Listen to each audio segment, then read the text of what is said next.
Welcome to my channel, INTJ Island. Today, I'm going to use a fictional dialogue to discuss the differences between extroversion and introversion.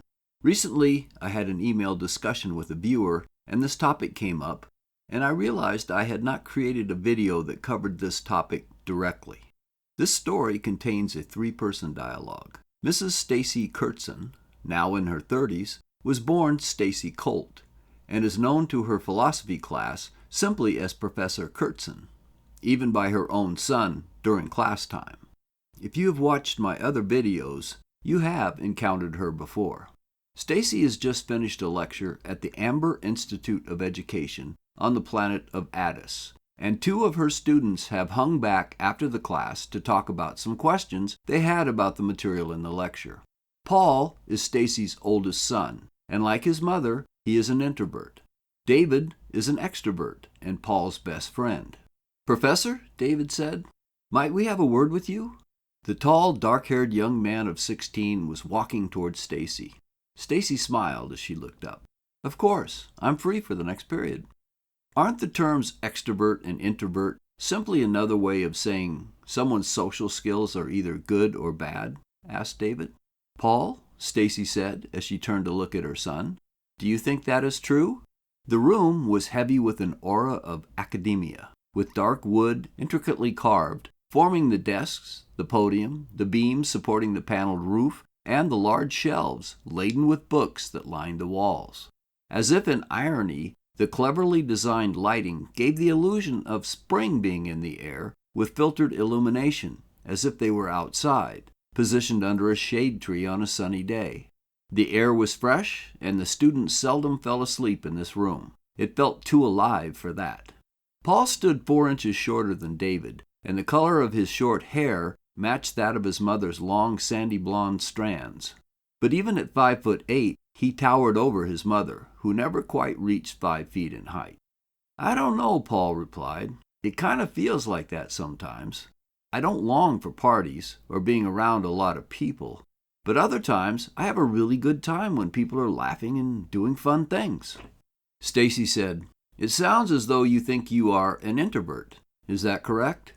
"Oh, come on, Mom," Paul said. "You know that I am."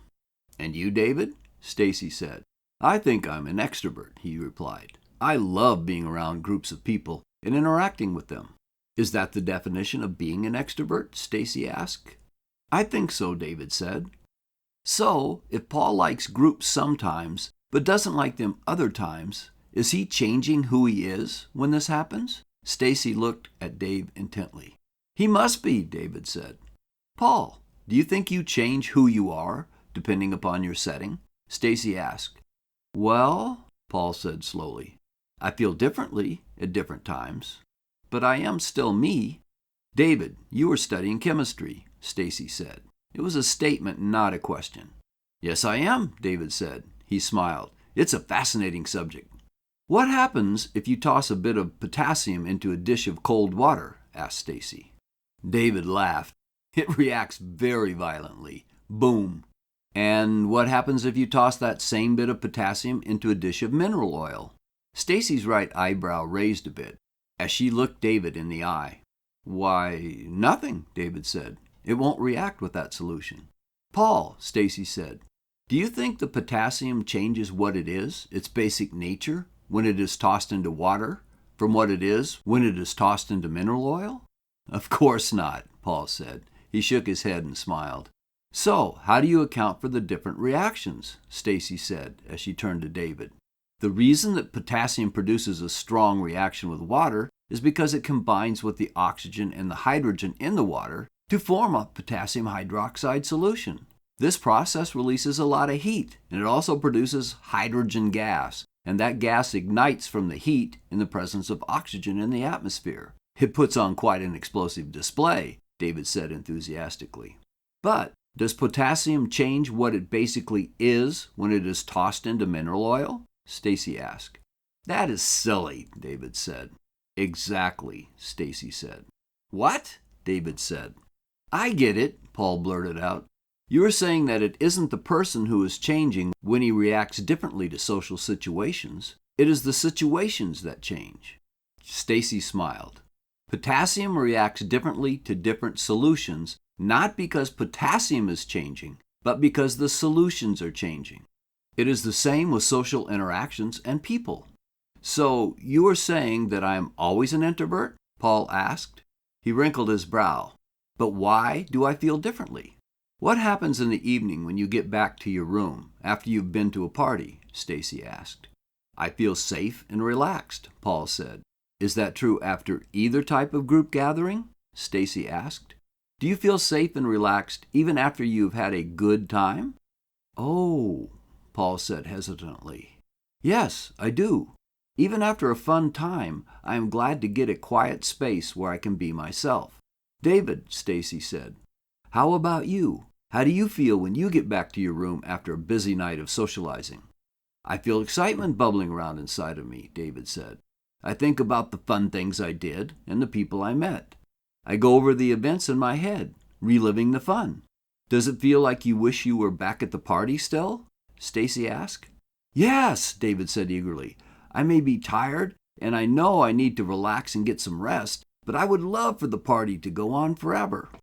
David, what happens when you get stuck in your room and can't visit with anyone for a time? Staci asked. It doesn't take very long, David said. Soon I am ready to go out and find someone to do something with. It is boring being all alone. I'm okay when I'm studying something and my mind is busy, but when I get tired of that, I have to get out there and mingle to recharge myself. Paul, how do you feel after being in your room for a long time? Staci asked. Usually, Paul said, I tend to want to get out into the woods or take a walk along Cookie Creek. I also might get into a pickup basketball game at the gym. I've always admired Paul's ability to stay with a school assignment, David said. He usually goes beyond what the teacher wanted and digs around the topic with background information. I am happy when I have the thing done. I might get an A, but Paul is working on that A+. Is that what you're doing, Paul? Staci asked. I never looked at it that way, Paul said. I do that extra work because I want to know and understand the subject. Everything in the universe seems so interconnected and complex. Behind every answer is another question. How do you stand it? David said. He laughed. I want to get out there and do something. Get a group of guys together and have some fun. I get claustrophobic stuck in my room for too long. Paul chuckled. You have no idea the sort of fun I have, even stuck in my room. I read stories of the old days on planet Earth, or about our robotic explorers reaching out to visit our star system.